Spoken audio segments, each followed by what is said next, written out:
কে সেই মন্ত্র উপাসক যার সম্পর্কে ব্রহ্মবৈবর্ত পুরাণে পরমেশ্বর ভগবান শ্রীকৃষ্ণ গঙ্গা দেবীকে বললেন, ৫,০০০ বছর পর আমার মন্ত্র উপাসক আবির্ভূত হবেন এবং সর্বত্র হরিনাম প্রচার করবেন।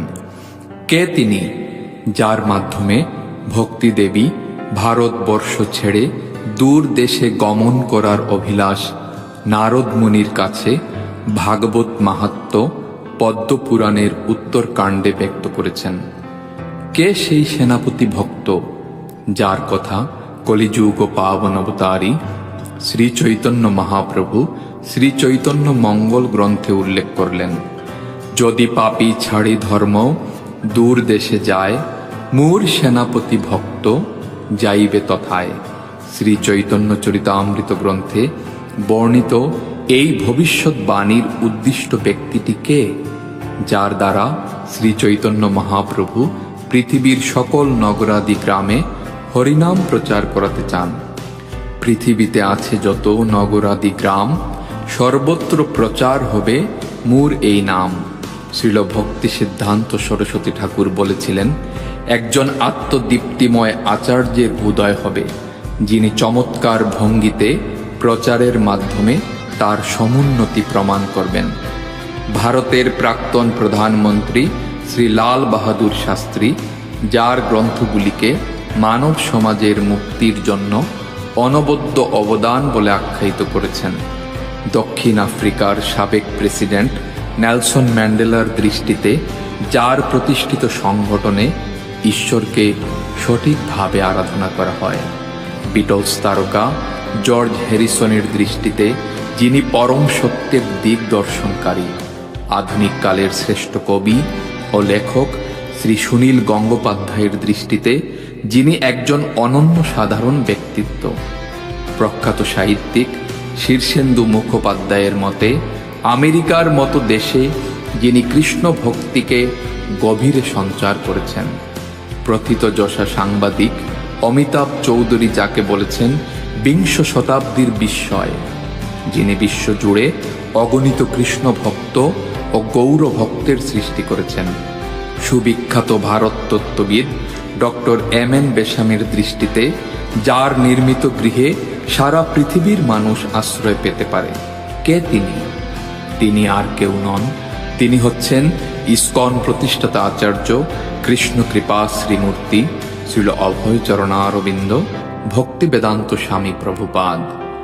1896 সালের 1 সেপ্টেম্বর গৌরমোহন দে ও রজনী দেবীর পুত্ররূপে অভয়চরণ দে নামে শ্রীল প্রভুপাদ কলকাতার টালিগঞ্জে আবির্ভূত হন।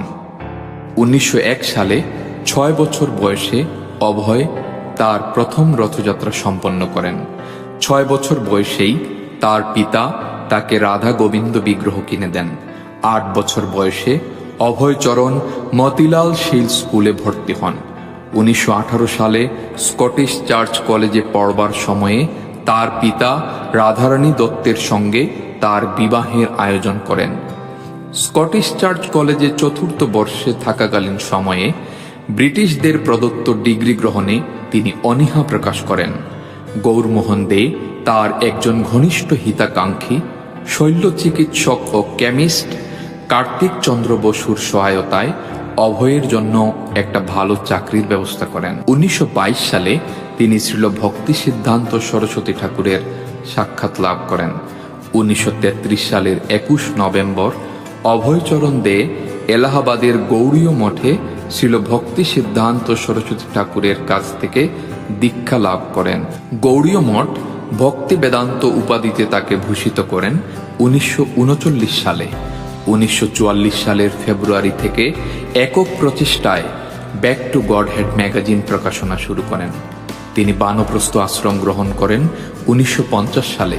1953 সালে ঝাঁসিতে তিনি তার প্রথম শিষ্যকে দীক্ষিত করেন। ঝাঁসিতে তার নিজস্ব কেন্দ্র ও ভক্ত সংঘের শুভ উদ্বোধন হয় 16 মে 1953 সালে।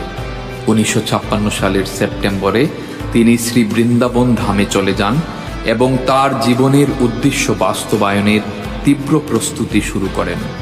বৃন্দাবনের ঐতিহাসিক শ্রী শ্রী রাধা দামোদর মন্দিরে বসেই তিনি তার জীবনের স্মারক সূচক শ্রেষ্ঠ অবদান 18,000 শ্লোক সমন্বিত শ্রীমদ্ ভাগবতের অনুবাদ করেছিলেন।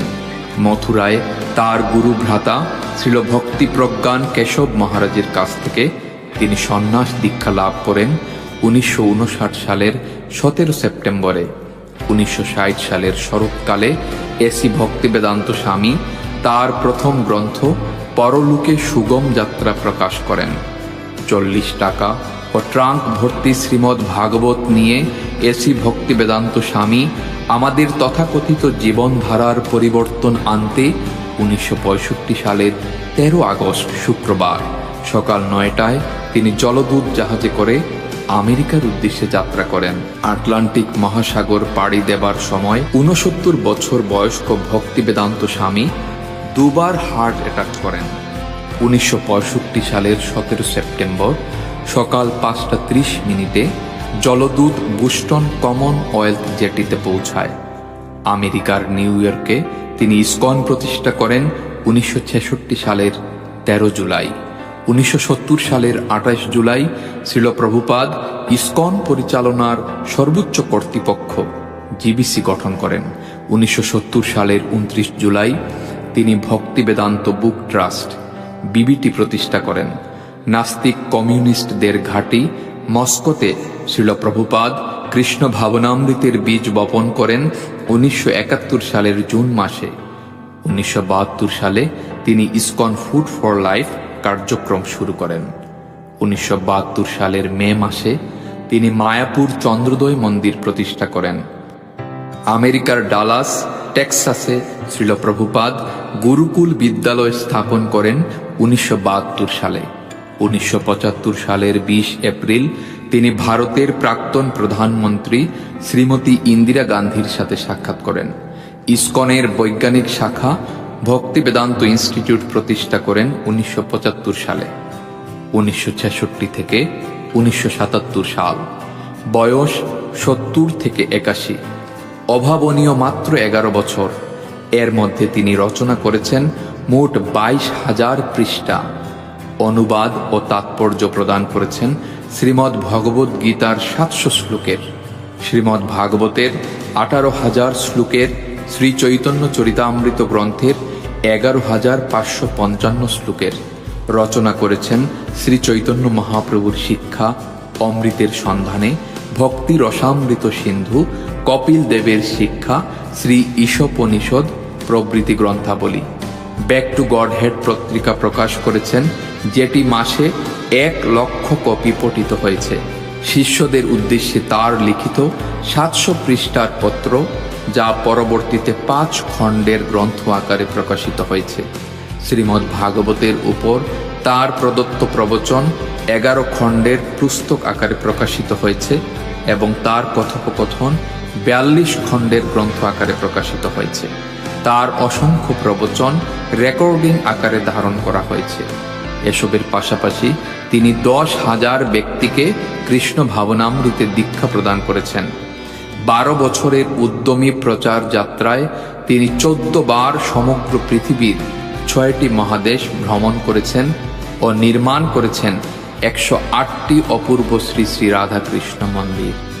জীবনের শেষ নিঃশ্বাস পর্যন্ত শান্তভাবে শ্রীমদ্ ভাগবত অনুবাদ করে জীবায় পবিত্র মহামন্ত্র কীর্তন করতে করতে জগৎগুরু শ্রীল প্রভুপাদ 1977 সালের 14 নভেম্বর সন্ধ্যা 7:30টায় শ্রীদাম বৃন্দাবনের কৃষ্ণ বলরাম মন্দিরে এই জড়জগৎ থেকে বিদায় নিয়ে শ্রী শ্রী রাধা মাধবের নিত্য লীলায় প্রবিষ্ট হয়েছেন। যে বলে বৈষ্ণব মরে, সেই এক মূর্খ, শব্দরূপে তুমি প্রভু, এখনো সে মূর্ত। বৈষ্ণবেরও মৃত্যু হয় বাঁচিবার তরে, হরিনাম প্রচারিত বাঁচেন সংসারে। শিল প্রভুপাদের পথ বাহিরে, কলিকালের মায়া ভাইরে, উদ্ধার পাইবার নাই কোনো আশা। রাধা রমণ হরি গোবিন্দ জয় জয়, রাধা রমণ হরি।